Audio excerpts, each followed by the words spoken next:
বিরতির পর আবারও স্বাগত জানাচ্ছি। আপনারা দেখছেন ইনসাইড টিউন, আপনাদের সাথে সবসময় মতো আমি লিজা আছি। প্রিয় দর্শক, এই পর্যায়ে আমাদের সাথে এসে জয়েন করেছেন এই প্রজন্মের তরুণ মেধাবী কণ্ঠশিল্পী রফিক সাদি। আমরা রফিক সাদির সাথে কথা বলবো এবং তার নতুন কাজ সম্বন্ধে জানবো। ভাইয়া কেমন আছেন? ভালো। বর্তমানে কি কি কাজ করছেন গান নিয়ে, মিউজিক নিয়ে? বর্তমানে মিউজিক নিয়ে একটা মিউজিক ভিডিওর কাজ করছি।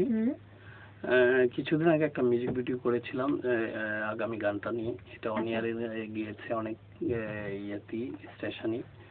তো এখন যেটা করবো, এটা ভালো থেকে ফুল হুমায়ুন আজাদ স্যার একটা কবিতা আছে, এটা থেকে একটা গান করেছি। এই কবিতাটাকে গান করা হয়েছে, সেটা নিয়ে প্রিপারেশন চলছে।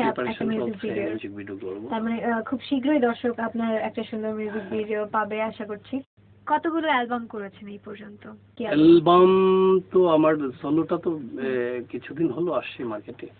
তো সামনে কিছু মিক্সড কথা হচ্ছে, তো লিরিক টিউন যদি মিলে যায় ভালো, অবশ্যই মিক্স। আচ্ছা, সবসময় আপনি লিরিকের প্রতি একটু বেশি গুরুত্ব দিয়েছেন বা ইম্পর্টেন্স বেশি দিয়েছেন, এটা কেন লিরিকটা একটু বেশি বাছছেন? এটা আসলে আমার প্রথমত চুজটা হচ্ছে লিরিক যদি ভালো না হয় আমার গান আসলে এমনিতেই ভালো লাগে না কোনো গানই।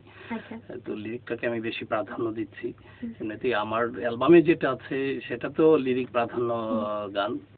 যে অ্যালবামটা রিসেন্ট বের হলো আপনার সোলো অ্যালবাম, সেখানে লিরিক্স কারা লিখেছিলেন? লিরিকে এখানে কয়েকজন কবি আছেন, তার মধ্যে আমাদের হুমায়ুন আজাদ স্যারের একটা লেখা আছে, মহাদেব সাহার একটা লেখা আছে, আমার কিছু লেখা আছে এটাতে, আমার টিউন করাও আছে, আরো কয়েকজন কবি বন্ধুর লেখা আছে। আর যে অ্যালবামটা বের হয়েছিল আপনার ফার্স্ট সলো যেটা, সেটাতে মিউজিক কম্পোজ কারা করেছেন? মিউজিক কম্পোজ করেছিলেন এখানে বাপ্পাদা, কয়েকটা গানে কম্পোজ করেছে, আর বাকিগুলোতে আমি করেছি। আচ্ছা, নিজেই করা। গান শেখাটা শুরু হয়েছিল কবে থেকে? গান শিখেছি ছোটবেলা থেকেই, গান করছিলাম। আমার বোন গান করতো, মূলত তার কাছ থেকেই আমার অনেকটা শুরুটা, তার কাছ থেকেই। গানের প্রতি একটু আগ্রহ জন্মালো। পরবর্তীতে আমি বিভিন্ন একাডেমিতে ওস্তাদের কাছে, আমি বাফাতে আমি উচ্চাঙ্গ সঙ্গীতে এখানে তালিম নিয়েছিলাম। তারপর আমি আমার গানে চলে আসি। কোন ধরনের গান করতে আপনার বেশি ভালো লাগে? আমি মূলত মেলোডি সংটাকেই পছন্দ করি, মেলোডি রক, সফট মেলোডি বা লাভ সং এই টাইপের গানগুলো আমি পছন্দ করি। গানের ক্ষেত্রে কে বেশি আপনাকে ইন্সপায়ার করতে, এটা ফ্যামিলি অথবা ফ্যামিলির বাইরে? ফ্যামিলি তো একটা ইন্সপায়ার করেছে আমাকে, বন্ধু বান্ধবরা ছিল, তারাও আমাকে বেশ ইন্সপায়ার করেছে। আর গান করব সেটা ছোটবেলা থেকেই আমার একটা ধ্যান ধারণা ছিল। বোনের গান শুনে শুনে তখন সেই আগ্রহটা, তার মানে ফ্যামিলিতেই একটা গানের চর্চা ছিল এবং সেখান থেকে এখন পর্যন্ত গান করছেন। তো এইবারে একটা গান শুনবো, কোন গানটি শোনাবেন? এবার গানটি যেটা করছি এটা হুমায়ুন আজাদ স্যারের শুভেচ্ছা কবিতা আছে, কবিতার উপরে, মূলত কবিতার উপরে গান কবিতা, বিখ্যাত একটা কবিতা।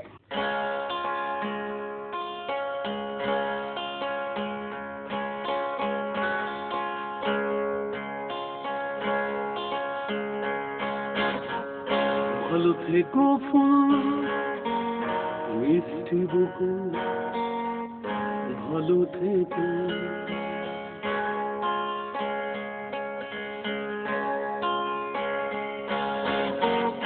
ভালো থেকো ফুল মিষ্টি বুকু, ভালো থেকো, ভালো থেকো ধান ভর্তি আলিগড়, ভালো থেকো,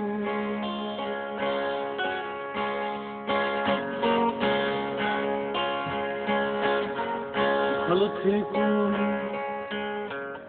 মিটি মিটি তারা, ভালো থেকো, ভালো থেকো পাখি সবুজ পাতারা, ভালো থেকো, ভালো থেকো, ভালো থেকো, ভালো থেকো। ধন্যবাদ ভাইয়া। এবং এটাকে বলা যায় যে কবিতার গান। অনেক সুন্দর একটা কবিতা এবং সেই কবিতার সাথে অনেক সুন্দর করে সুর মেলানো হয়েছে, অনেক ভালো লেগেছে। এবার জানতে চাইবো গানের ক্ষেত্রে আপনার আইডল কে? আইডল হিসেবে বাংলাদেশে, এখনো বাংলাদেশের বাইরে আমি আসলে স্পেসিফিক ওইভাবে কাউকে এখনো ফলো আপ করছি না, তো আমি চেষ্টা করছি আমি আমার থেকে যদি ভিন্ন একটা কিছু বের করতে পারি, আচ্ছা। সেটাই সর্বদা চেষ্টা থাকে আমার। কাদের গান শুনতে আপনার বেশি ভালো লাগে? গান অনেকেরই গান শুনি, বিশেষ করে বাংলাদেশের ব্যান্ডের গান অনেক ভালো করছে, তারা অনেক ভালো লিরিক দিচ্ছে। সোলো যারা আছে, বাপ্পাদা আছে, জুয়েল ভাইয়ের গান শুনি, আবেদুর রাজা জুয়েল, বাদশা ভাইয়ের গান শুনি, জেমস ভাইয়ের গানও শোনা হয়। বাইরে ওই পারে কলকাতার বলবো অঞ্জন দা খুব ভালো গান করছেন, ভালো গান করে।